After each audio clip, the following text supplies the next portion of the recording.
Hello, and welcome to day 4 of the Covering Rare Diseases Journalism Fellowship Program.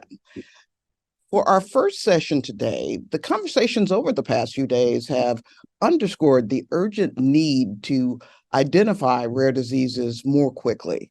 The average length of time needed for a diagnosis is about 5 years, and many families wait for more than a decade. Rare disease researchers and advocates agree about the critical role that newborn screening plays in accelerating progress. Our speakers now will help us contextualize this issue. First, Bina Venkataraman is a columnist with the Washington Post, as well as an award-winning author and health and science policy expert. Next, Chris Espersen joins us from Des Moines, Iowa. She's also a member of the Des Moines Civil and Human Rights Commission. But interestingly, she's also a self-professed mother, data ninja, and social justice warrior. Chris has a powerful story of losing a best friend to a rare disease, and then shortly thereafter, giving birth to a daughter with that same rare disease. And Chris Porter is Vice President of Government Affairs and Policy for Travere Therapeutics. You can read his long and impressive bio on our website at nationalpress.org. But you should know that Chris has been very involved in developing and amplifying the research needed to develop effective newborn screening policies. Thank you all for joining us.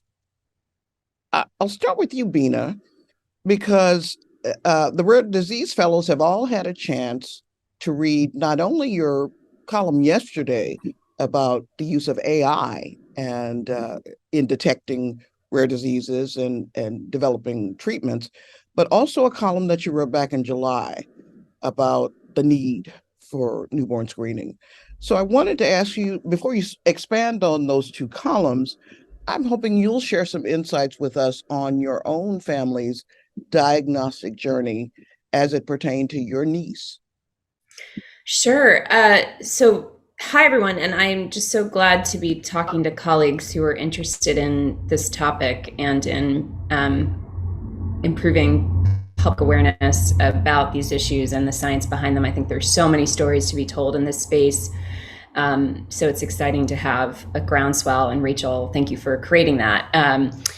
My niece, who is 7 years old now, her name is Ione. She's the delight. I call her the Lucille Ball of our family because she's, in part because of her rare disease, which is called Prader-Willi syndrome. She uses a lot of facial expressions and sort of physical expressions to express herself to compensate for some of the developmental issues. She's not as verbal as other kids her age. She's not as able to articulate herself in other ways. And that leads to a lot of really great physical comedy. So one thing that I think is so important in thinking about rare disease and rare disease patients and families is that they are more than their diseases. And sometimes even because of their diseases, they have other qualities that are really amazing and even sort of like part of our rich fabric of human diversity. And so that's one thing that I hope to kind of get more into as I continue to cover rare disease myself.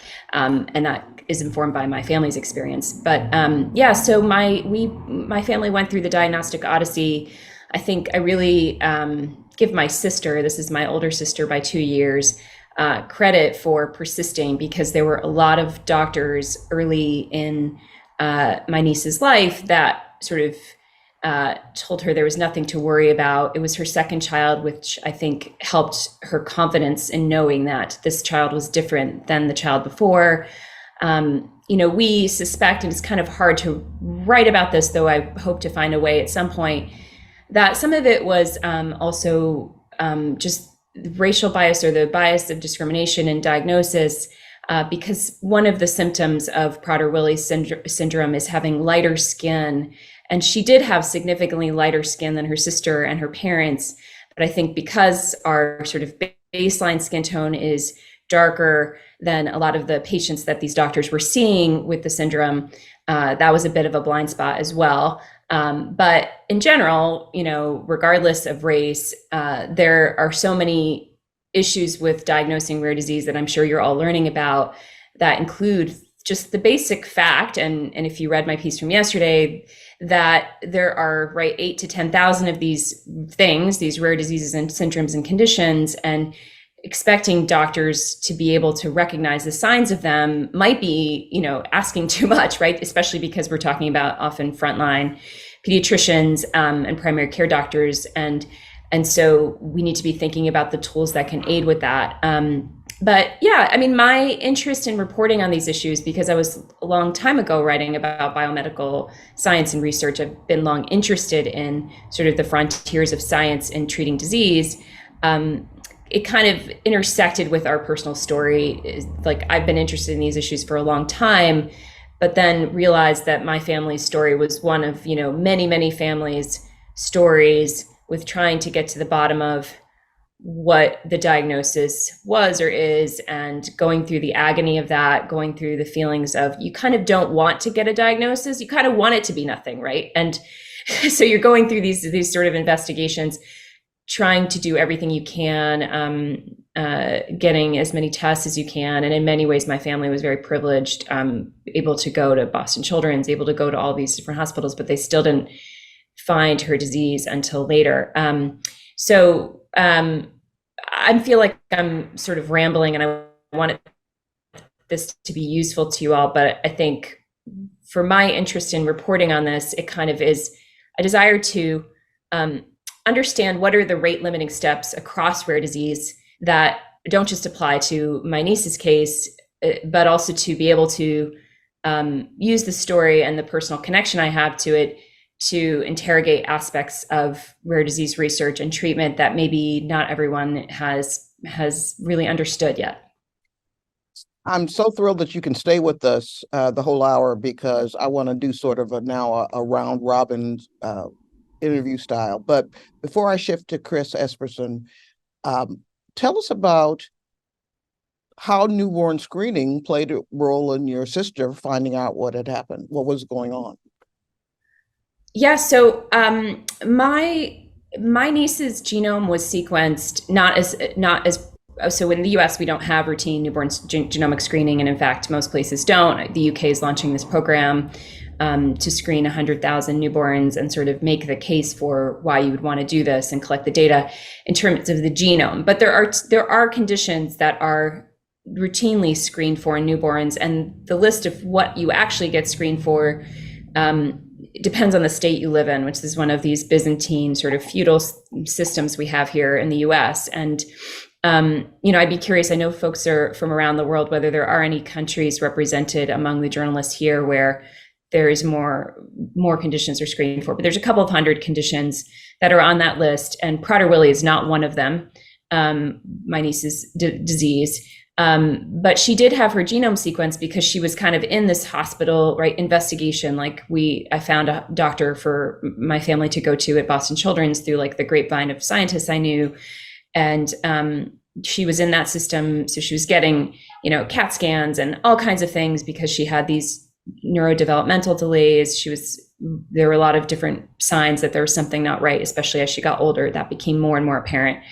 And, but even with her genome, so the piece I wrote about genome sequencing, that actually wouldn't necessarily have helped my niece.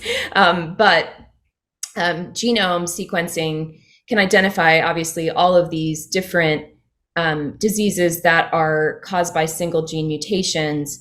And there are a lot of them where if you identify them early enough, you can prevent, a kid's suffering or even death.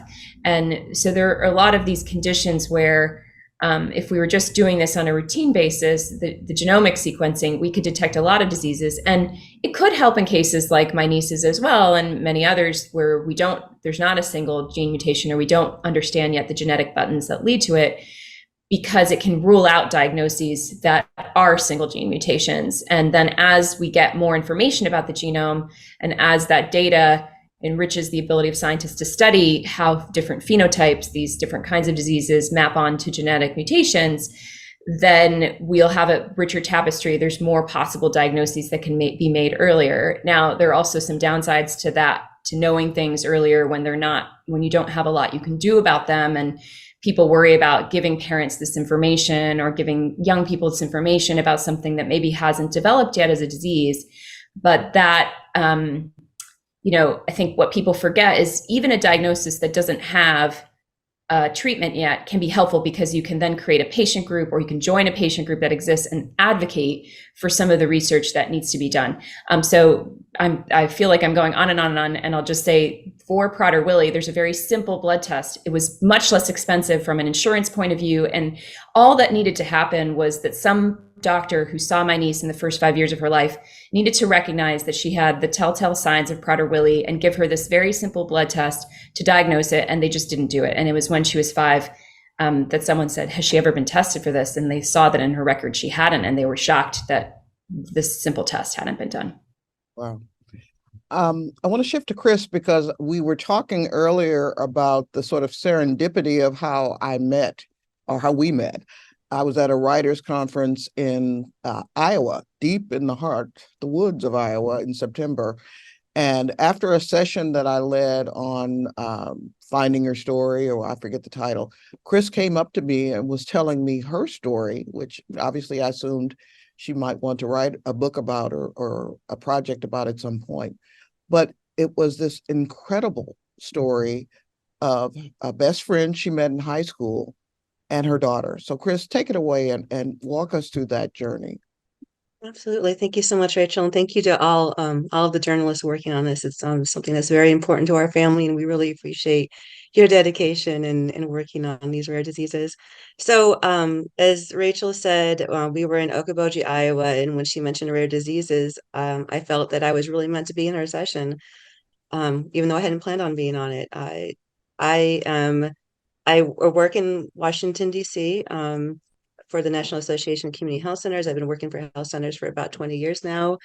I actually had started in pharmacy school. And the reason I started in pharmacy school is I met my best friend in the world at 13 years old at Upward Bound in Pella, Iowa.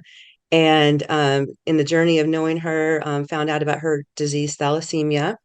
Eventually, I moved away, moved back, actually moved in with her when I returned to Iowa. And that's when she really started deteriorating. So in 2013, she went into the hospital for 5 times. The last time she went in, she didn't come out. I spent a month in the hospital with her as she was dying from iron overload to her organs. So in June of 2013, she passed away. Actually, July, she passed away. June, she went into the hospital. And a bit after that, I actually conceived my daughter.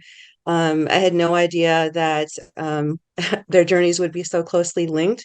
When she was born in July of 2014, she had a blood spot test. And so I'm very grateful for that blood spot screening to identify some of these rare diseases. At the time, it took a couple weeks for the test to come back. It actually showed that she had hemoglobin E disease, which I had no idea what that was. Again, I work in healthcare. I study pharmacy. I had to research that a little bit, and my gut just told me this isn't what she has. When you're that age, or when the child is that age, you have to go back to the doctor a lot. Her doctor was telling me that I needed to give her iron supplements because her iron was low. I refused to do that. I had felt that she had thalassemia like my best friend did.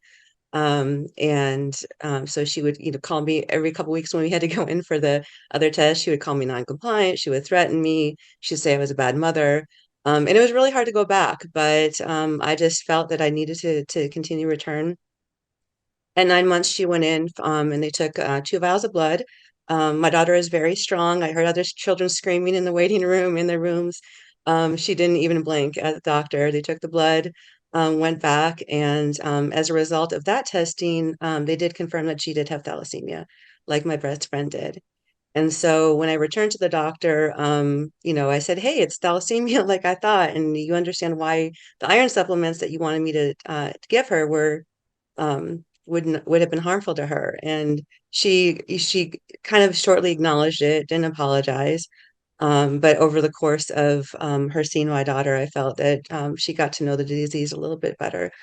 But again, it was the blood spot screening that started our journey, and we were really able to advocate for her just because myriad uh, circumstantial issues, and get her the care that she needed. But I felt that it was a little bit difficult.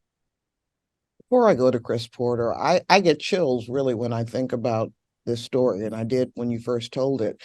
And I'd like you, for the purposes of helping the journalists understand the power of storytelling and understand how to use a detail like that to amplify a message or really get the message across.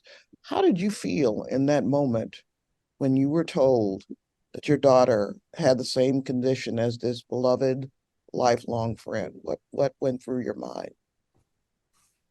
Um, I don't think that much went through my mind. I mean, I have the same feeling that I do today. It was just it's almost as if the camera is shifting back, and um, there's this level of understanding, but this also, fear of, what's next. How are we going to deal with this? But at the same time, calm because we have the tools, we have the knowledge, we have the ability to treat these diseases now, and or at least in her case, thalassemia. So it was I think a duality of feeling, if that makes sense.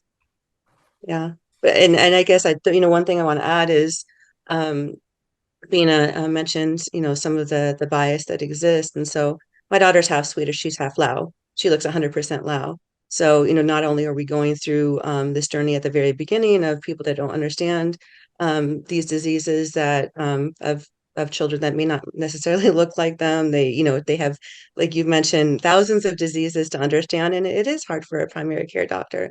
But there's also the ability to respond with compassion, respond with treating people with dignity, and being a little bit curious. And I had everything aligned to be able to advocate for my daughter. Not everyone does that, especially with this disease. And the other thing I want to say is that it has been a real journey. We went through COVID. She has this disease that affects her immune system. And then, a few years later, she has people calling her Chinese. She has people spitting on her during the pandemic.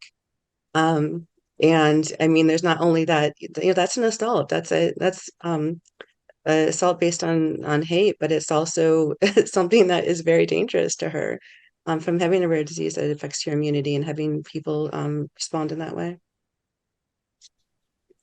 I'm going now to, I know Chris Porter, you have some slides that you prepared, but I want to bring you into this storytelling aspect as well, because yesterday during our conversation around the social determinants of health and biotech, I sort of came to a conclusion. Through the years, through the decades, people have sort of looked at big pharma, biotech as sort of this bottom line money uh, is God, and they don't really care about anything but the bottom line. But after going to the Nord Summit, after meeting people like you, after hearing the sessions over the past couple of days, I personally think that what sets biotech and rare disease in the rare disease space apart from maybe other sort of industry oriented folks is that many of the people in the field either have a rare disease themselves or a family member, and they're working from that energy. And you, I believe, also have that same profile. Is that correct? Yeah, I do, Rachel, and I think the stories both from Bina and from Chris really show that this whole field is so incredibly personal. After I worked on Capitol Hill for 10 years, and when I left the Hill to start my own company, I took a blood test, and it showed that I had some liver values that were out of whack. And that led to a 5-year journey of misdiagnosis, diagnosis, and then deterioration, where I ultimately received a liver transplant. So I'm one of the lucky ones because I was able to get a liver transplant. But everything that rare disease families go through on that diagnostic odyssey, and we've just heard a couple examples today. I bring to work as does everybody in our company. Almost everyone has some connection to rare disease. And, DC the share of voice in DC is really around giant drug companies. But there's so many companies involved in rare disease that are not in DC or don't have representation here in DC that are focused on rare disease. So to be able to work for a company that exclusively focuses on rare disease, particularly rare liver and rare kidney diseases, is a real honor. When you work for one of these companies, and some of our products have served, less than 1,000 people here in the U.S., you become incredibly close with these families. A rare disease mom once told me, it's like we're sending our child to the moon together. Because when you've gone through that, and in our family we know what it's like to put your child down and not know what the next day is going to bring. So when you go through that, you really understand what's important in life. And so at this moment all across the country, there's heroes. Really, it's all real. In a town here in DC that's full of words and nonsense, working on rare disease is real. So it's a pleasure to bring that. And as we've talked about, to modernize newborn screening really is a once in a lifetime, once in a generation opportunity to shorten the diagnostic odyssey for literally thousands and thousands of people. So I do have slides which are kind of more policy oriented, but you just let me know, Rachel, when you want to go there. I think maybe I'll do one more round of questions, Chris, and then if you would do your slides as a way to lead us into the Q&A with the journalists. But back to you, Bina. I wonder, because so many of our journalists, literally from all around the world, come from settings where access and resource are limited. And for example, several of the journalists from African countries acknowledge the fact that it will take decades before they can even consider the possibility of having access to CRISPR and bone marrow transplants on that. But I wonder if you could give some advice or encouragement to the journalists who may feel like they're tilting at windmills when it comes to trying to understand or report on these issues, or to get policymakers engaged. Yeah, I think this is such an issue of disparity. So in fact, even as I was telling my family story, I recognize there's a lot of privilege involved in that, and that for most of the world, and this includes areas of the US where there are a lot of people who don't speak English as a first language, or they're in rural areas, but even more profoundly, I think, around the world, places where getting the kind of care where you can get to the bottom of a rare disease it's rare to get that kind of care in much of the world. And so I think covering these issues, one of the things is looking at like these bigger issues of equity and how these bigger issues of equity affect the science and affect treating people in general. So with some of these diseases that have very small patient pools, it's a huge opportunity to actually research and understand those diseases, to have a much more global lens. And I don't think enough people are talking about this and writing about this. But if, for example, more people could be diagnosed throughout the developing world, if you use that term now, but throughout the world, let's say, we would have much richer patient advocacy groups, patient pools. It would create a much richer understanding. And from the perspective of the science, could really advance the science to have more inclusion in terms of the diagnosis and treatment and understanding. And it would also help us understand the diversity of ways that these different rare diseases play out. And so I do think there's an audience of people that need to understand, like an audience of people with more privilege and power that need to understand the burden of these diseases in other countries. But I think when you're covering it like to try to get the attention of people domestically, I do think one of the things that I do in my work that I think it's debatable to the extent to which it has an impact. So just like every journalist, I like to tell the stories of the things that are going wrong and shine a light on these, the stories of patients or families and what's happened to them, or the stories that show sort of the inequities in the healthcare system or in research, but also to show the art of the possible. So in almost any context, there are people who are working on solutions, whether that's like getting better frontline care to people. There are researchers who care about these issues throughout the world and care about diagnosing or treating rare disease throughout the world.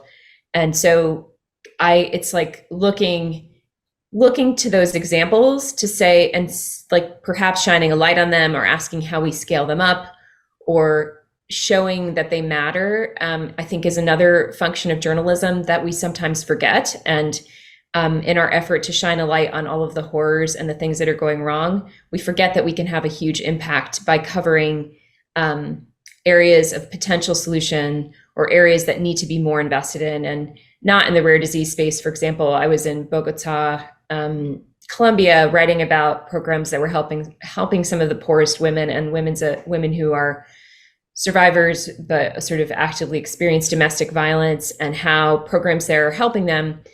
And I think it's so important to journalism to train its lens on what's working when it's working as well, because then we create the possibility to create more momentum for that change. So that's one way that it's also a way that as a journalist, I keep myself from burning out on the severe devastation and disaster that we cover on a regular basis. So that's one piece of it.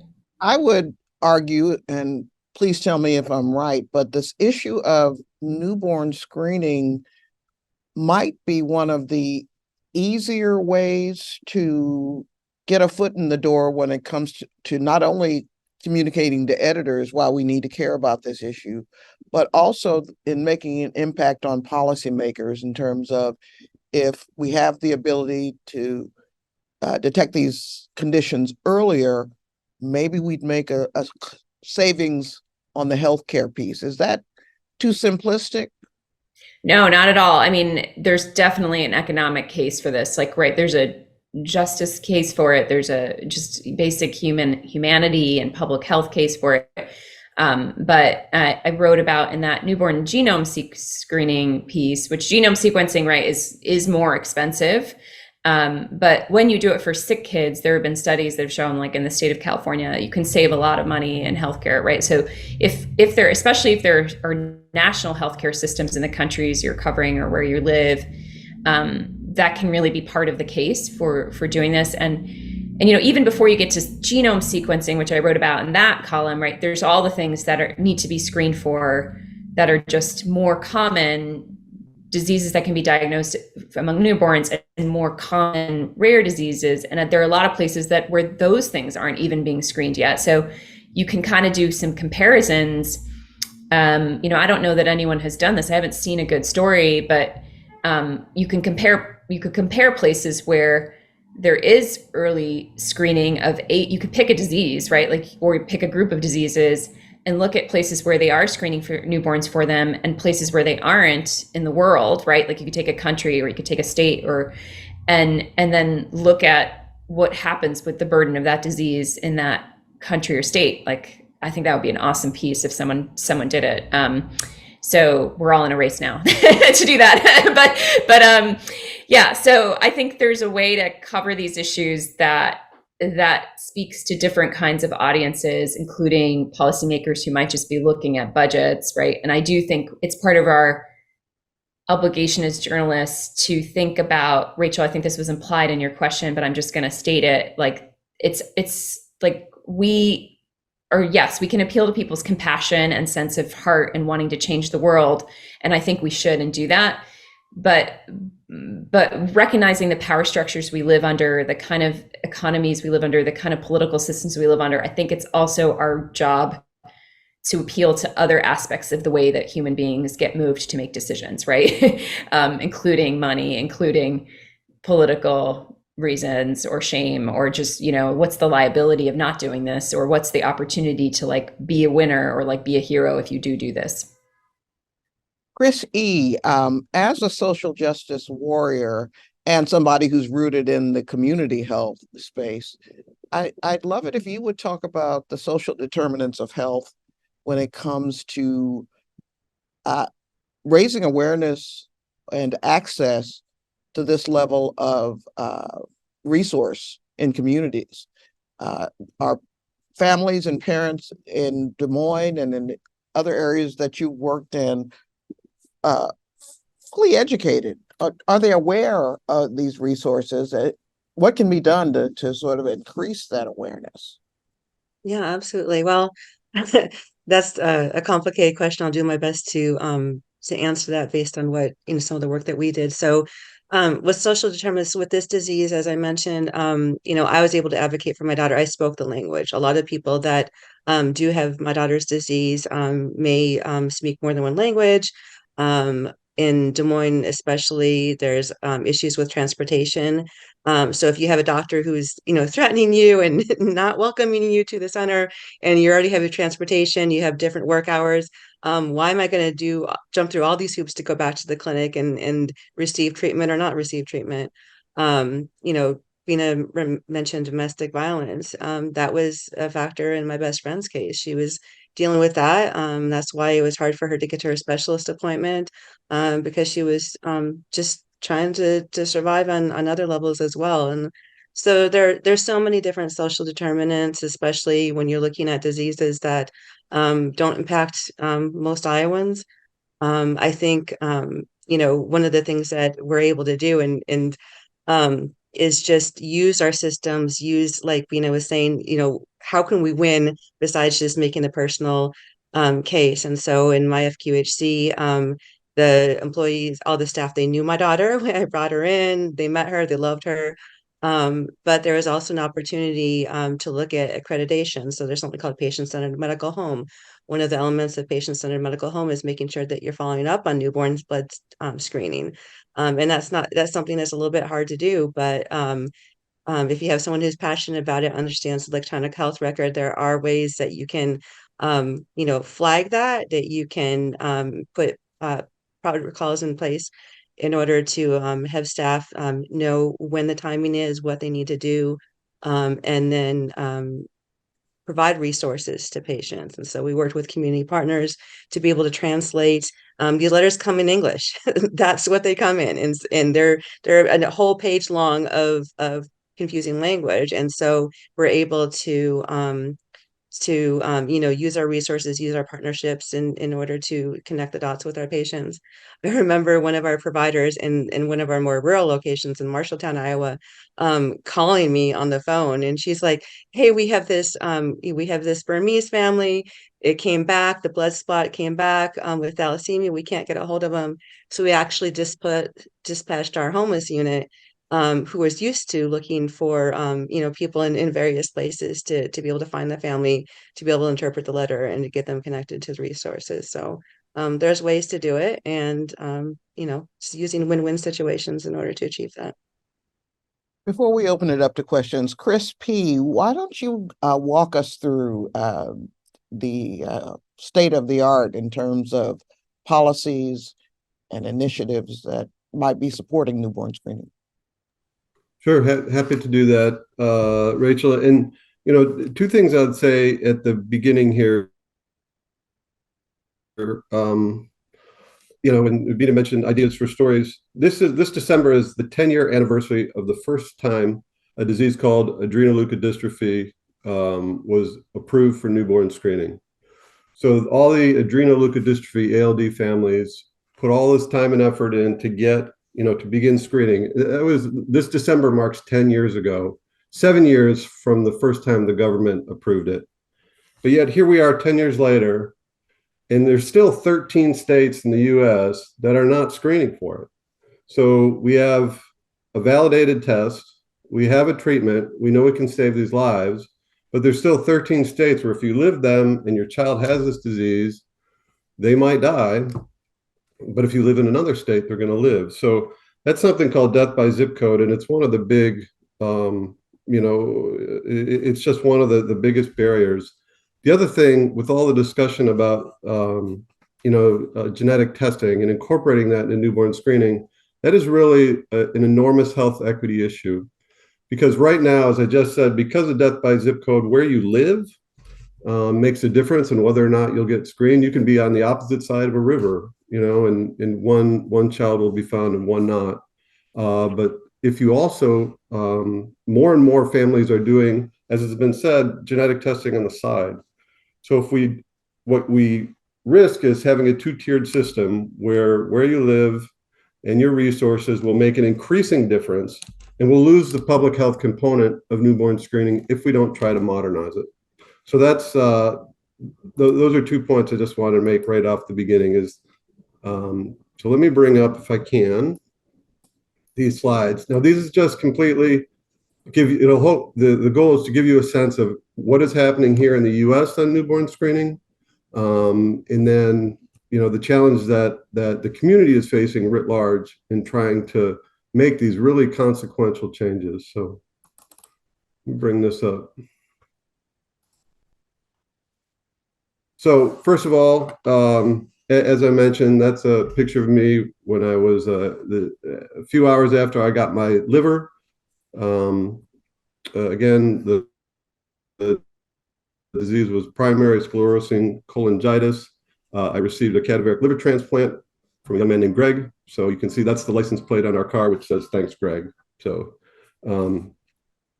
let me start with this study, and I think it was referenced. This was done at Rady Children's and the NIH in San Diego, which is where Travere Therapeutics is from. But really, it summarizes why we need to get involved in modernized newborn screening. They did a study of 45 babies that died in the NICU, in the intensive care unit. They looked at their genome. Of those, 30% had a genetic disease, and of those, almost 60% had a treatment. So that's really the beginning of we can make a difference in trying to identify and save lives. So we're putting up, in the US, we're putting up with a lot of preventable death and disability. But really, if we do 3 things, we can make a huge difference. Work to incorporate genetic screening. We need to elevate the patient voice in the approval process. We have to eliminate what's called death by zip code. So as a company, we've been working on this. I've been working on this, and I'm a health policy dork at heart. Really, that's what I really like to do. I spent, as I said, 10 years on Capitol Hill, and this is like a health policy dork's dream, because it's a huge, complex problem, but it's in my view, very doable. So back when we realized that the system was so segmented, we needed to make a case for change. We were one of a few companies and a few patient groups which did a study of the entire newborn screening system, and it made the case and showed that throughout the entire system, even though it's incredibly segmented, everybody thinks, literally everybody thinks change is needed, and most people think it needs huge change.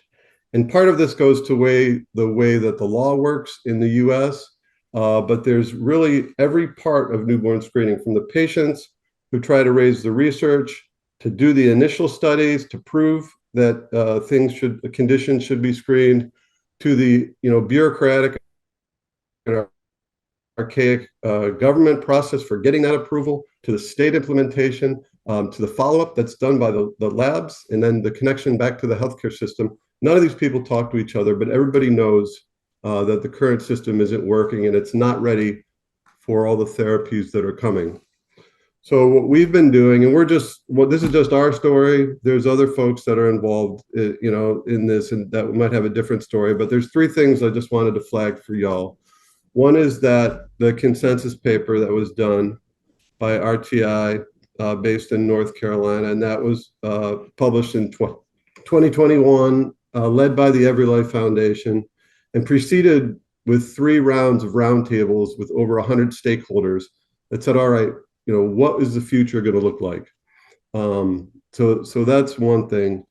There's 2 projects that we are supporting, which you may have heard of or might have been referenced this week. Travere's, which is the Beginnings Project, again, based in San Diego, Rady's, where they are actually screening, through the course of newborn screening, within their hospital, they're giving the opportunity to do a genetic testing. So right from the very beginning of a series of early onset actionable conditions. The second is Early Check in North Carolina. And what they're doing is, again, they have a goal of screening 10,000 babies through the regular public health system. And they are showing how families, from a public health perspective, interact with learning genetic information for the first time, getting their consent, and studying exactly how that connection takes place. So in our view, these two projects, both from kind of a clinical perspective and a public health perspective, are to really inform anything that we might do to change the system in the US. And the last thing I'll point out is this study, again, that was released by the Every Life Foundation. I was proud to be one of the co-authors, but it sets the stage for any action by Congress. And what would a new system look like? What are the big items that we would have to address? So that's the New Era a study that was released earlier this year. So, and this is the second to last slide I have, but just so you know, here in the US, the way a system would look like is, number one, there has to be more federal leadership and accountability. Right now, we don't have goals as a country for newborn screening in America.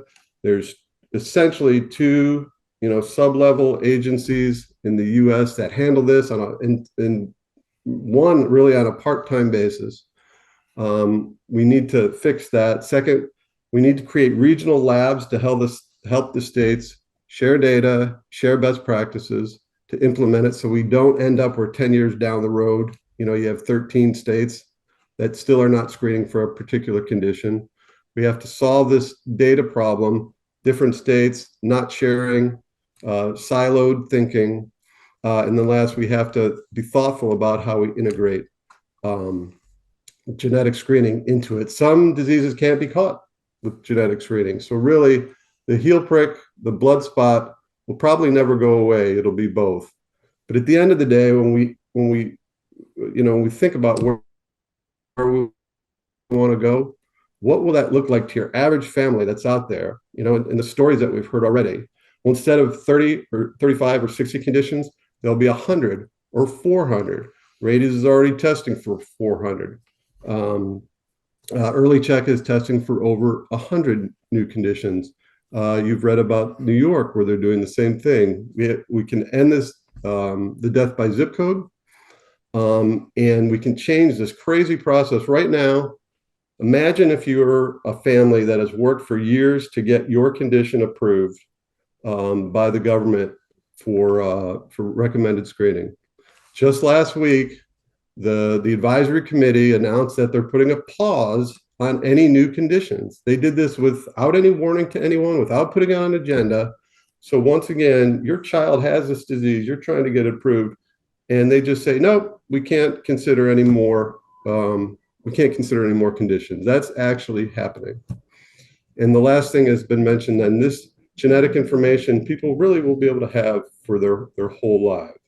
So I'll end by just saying this is that, again, the health policy dork in me says, and the rare disease advocate says, there are only 4 million births a year in the US. If there's 30 million people with diabetes, there's another, 70 million who have prediabetes. We have all kinds of work on that. We can certainly figure out how to deal this when there's only 4 million births a year.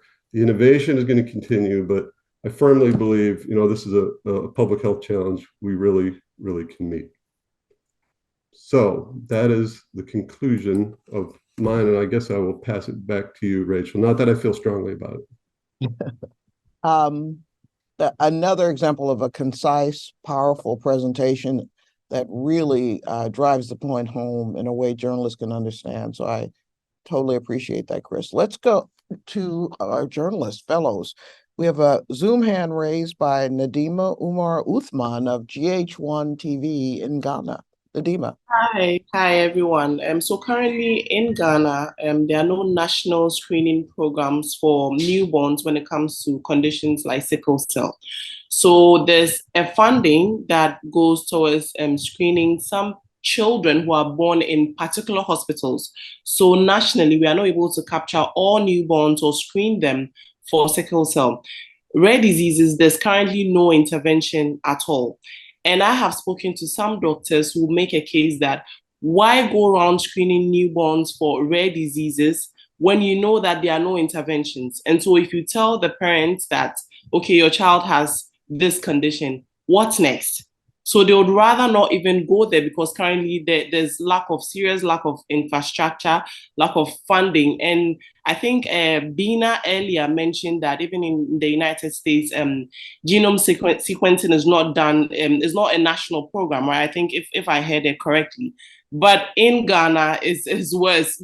Some of us have never even heard, maybe through research, but a lot of people don't even know that there are these interventions available. So I'd like to find out what you think about the thought process that goes into, okay, let's not even screen them in the first place because we do not have interventions to put them on. Thank you.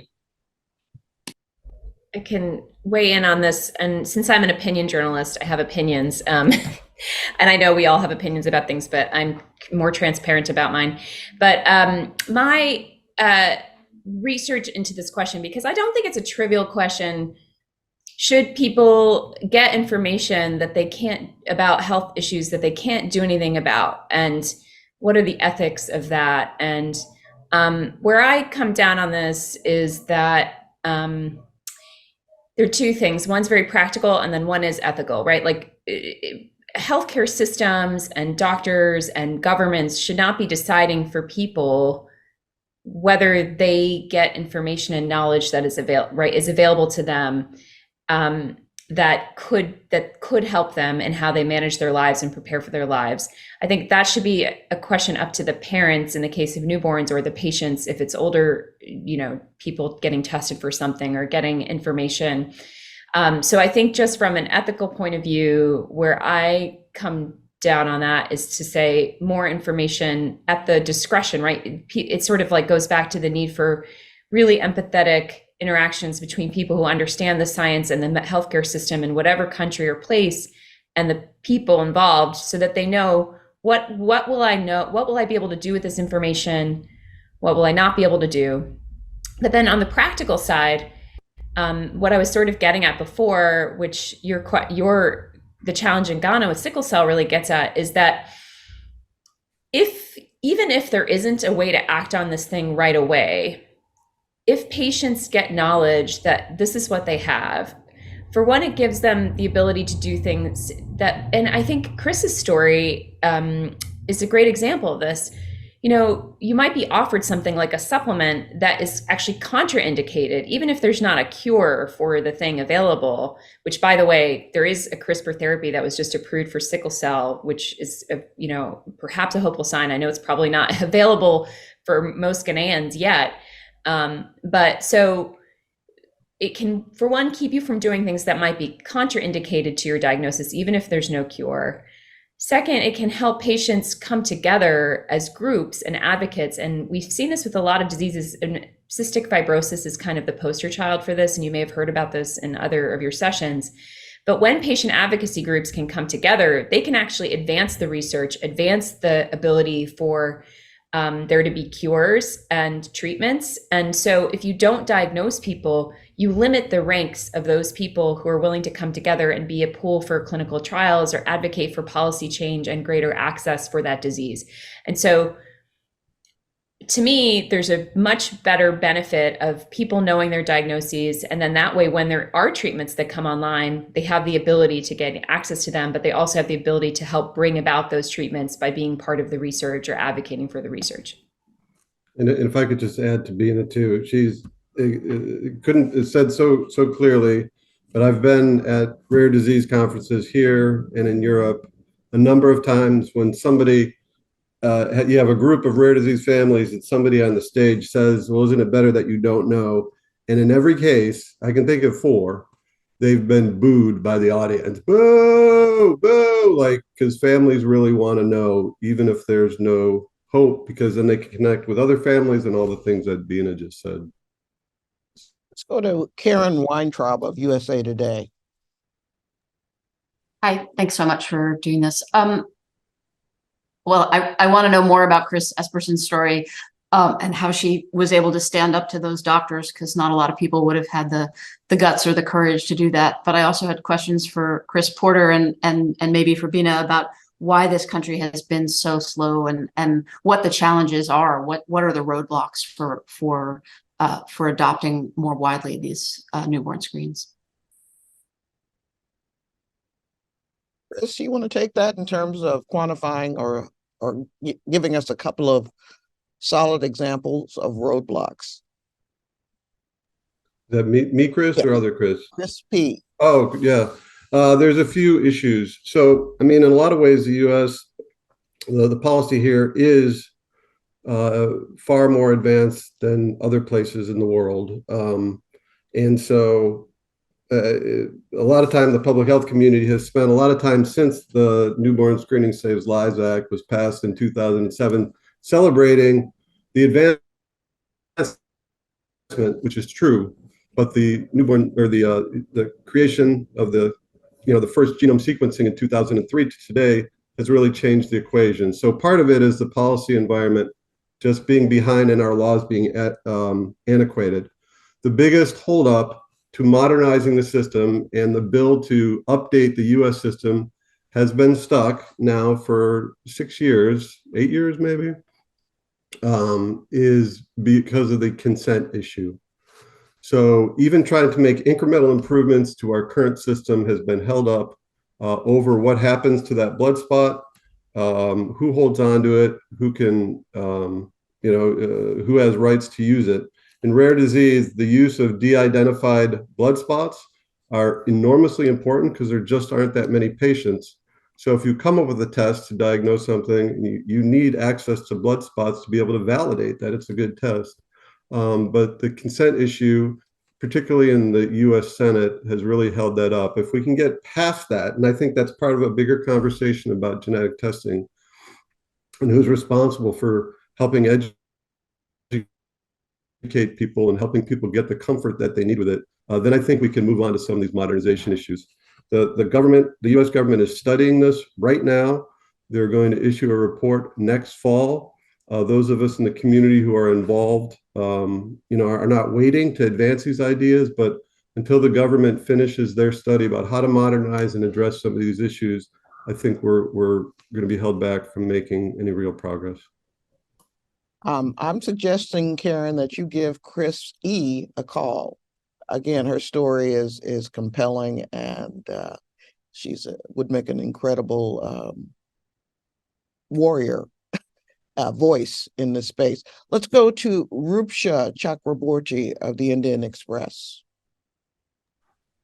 Hi. I don't know actually how to frame this question because I don't know the situation of the issue in other countries. But today I was talking to a doctor about the rare disease fellowship, and he outlined that most of the doctors, especially those who are working in rural India, they don't even have the knowledge about rare diseases because it is not being taught in their MBBS courses or their post graduation courses.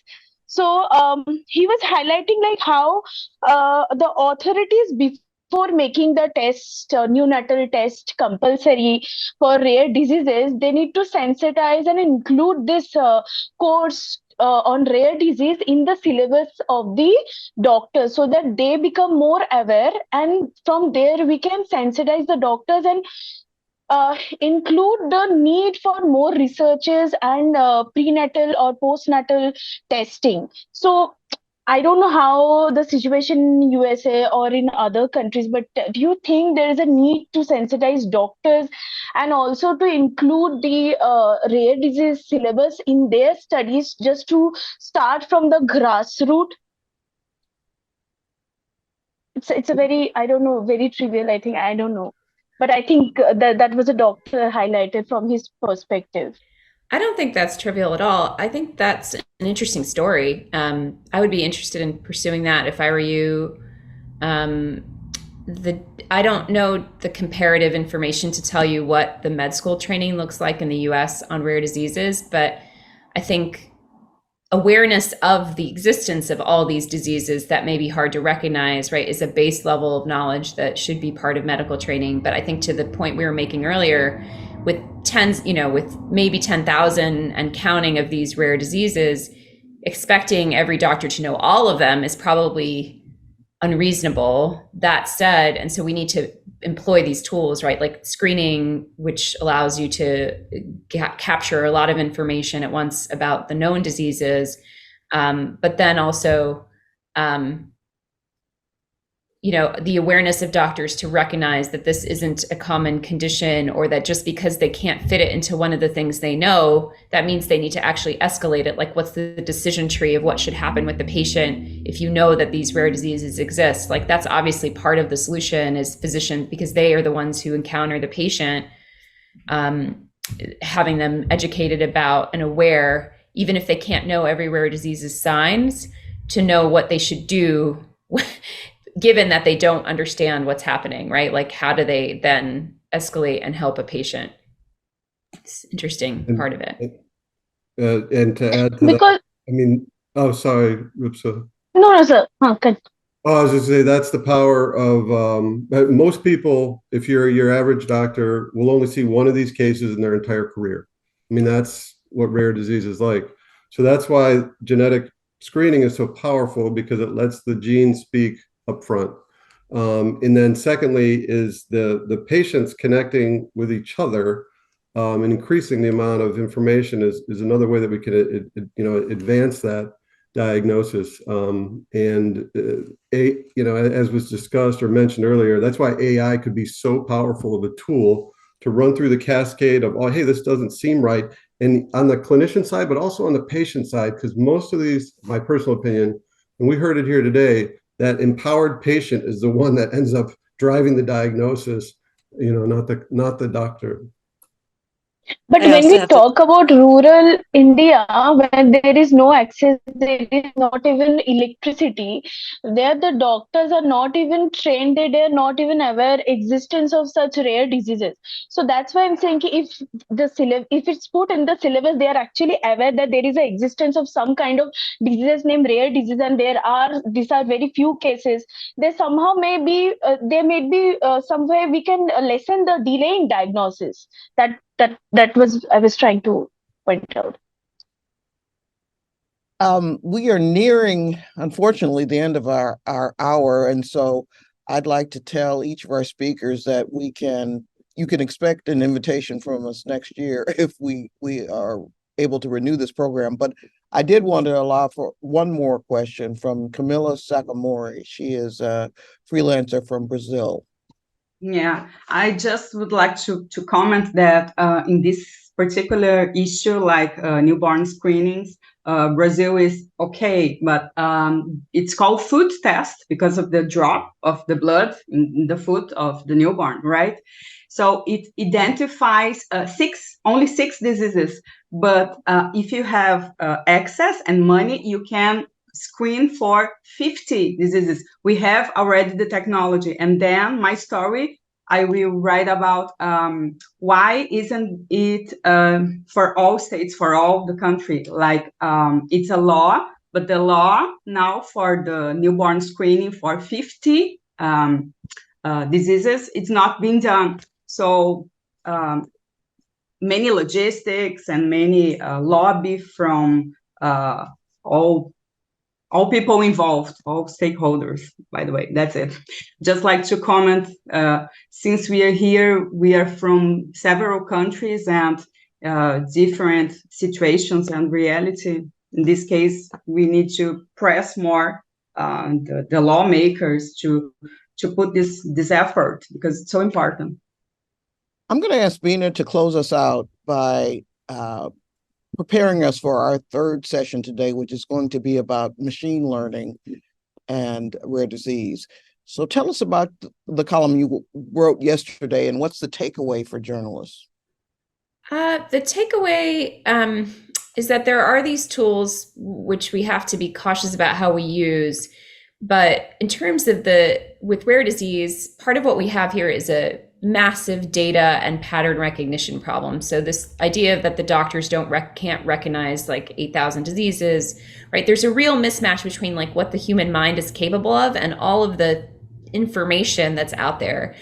And that's not just true on rare disease, but so there are tools being developed, and I focused a bit on the large language models and chatbots because it's a very consumer facing, like, right, people are already going to them and already going to Google to look for information. But I'm not convinced yet that mainstreaming that across healthcare is a great idea. I think a lot of the ways that algorithms and machine learning are being applied to healthcare need a lot more scrutiny because of we aren't studying the outcomes of that enough to recognize in what ways are they replicating the worst errors that are made in the medical system to begin with. Is the goal of them to cut costs, or is the goal to help patients? But I think the thing to recognize is that there's a huge amount of potential here with these tools, whether it's large language models, machine learning, and data analytics more broadly, or what are known as deep neural networks, like sort of deep learning techniques of AI to help in this arena, because we have this problem of what humans are capable of and the challenge of rare diseases. And so that's the reason I wrote this piece, because I think in all our fears about AI, there are really good potentials, but we have to do it right. So that's why I wrote that. Chris Porter, Chris Espersen, and Bina Venkataraman, I want to thank you all so much for an incredibly insightful and powerful primer on newborn screening and what its potential is to improve well-being for families. Thank you all so much for being here today.